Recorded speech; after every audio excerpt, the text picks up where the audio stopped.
Hi, and welcome to Tips from Scott, Dog Training Depot. This week I'd like to go over the non-physical, non-verbal way to show authority and become the top dog in your household.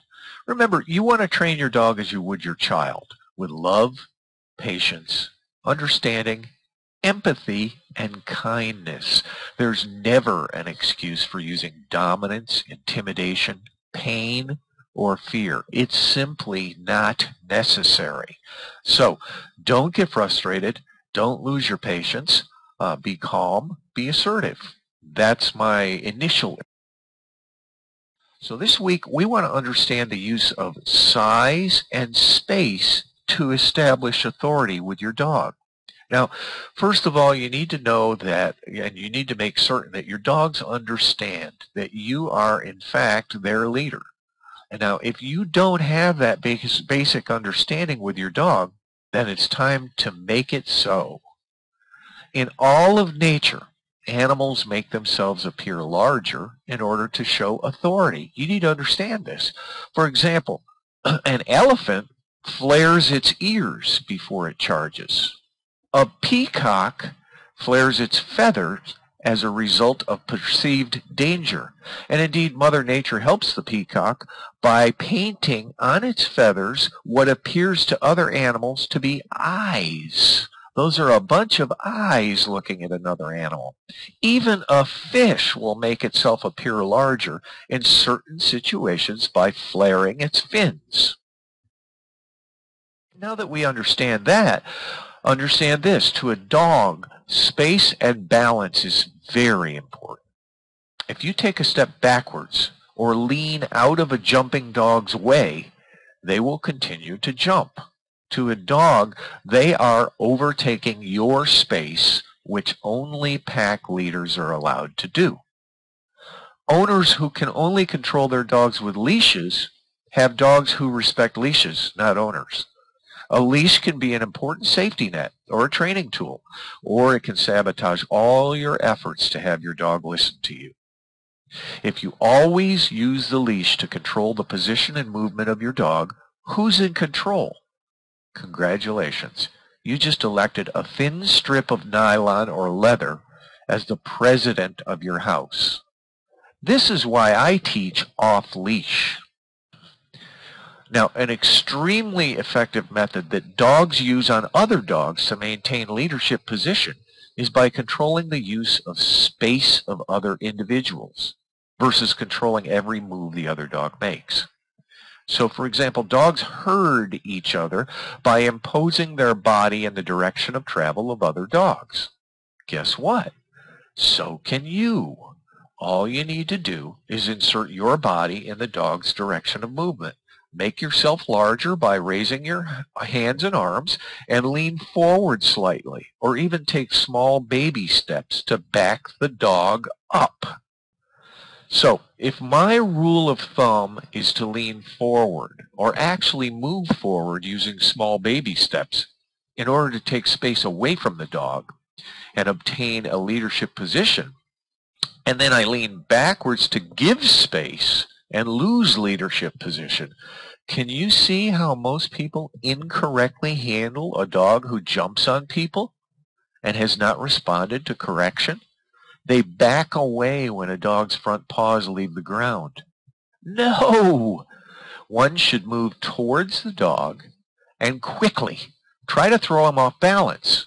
He'll quickly learn that jumping is no fun.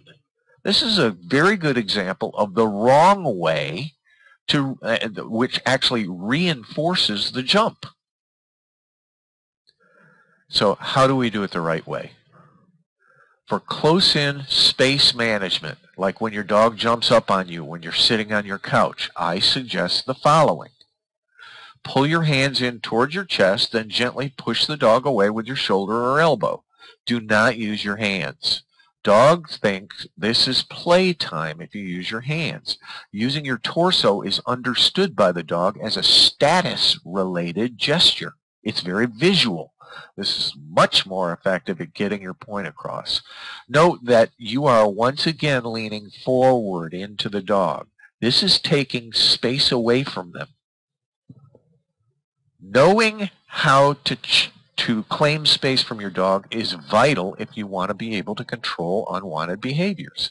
It's not about being a bully or showing your dog who's boss. Again, it's a very basic communication skill that will allow you to be able to disagree with a dog's behavior without ever having to resort to anger or frustration. You're speaking to the dog in their own language.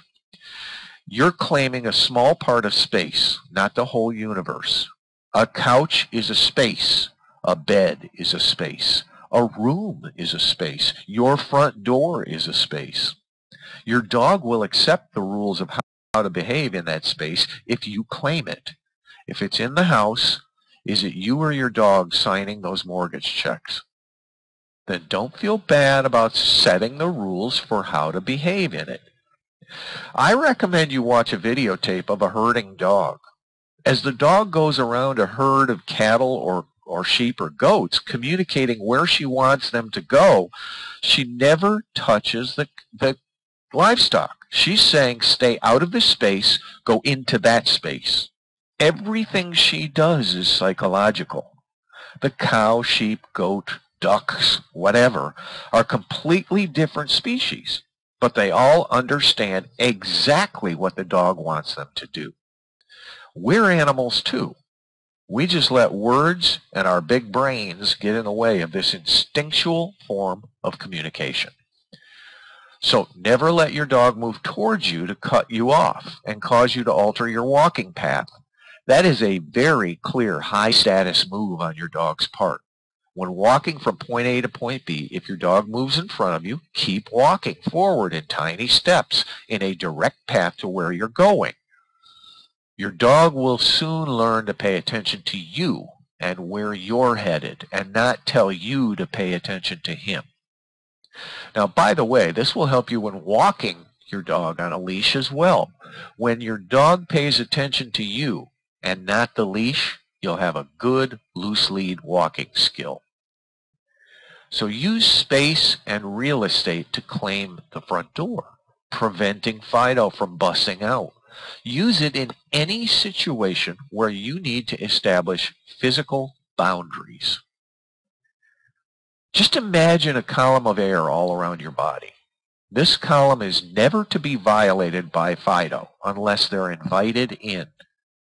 This will have a profound effect on how your dog perceives you and your status. Hope this has helped. Thanks for watching. This is Scott Cook with Dog Training Depot. Keep training.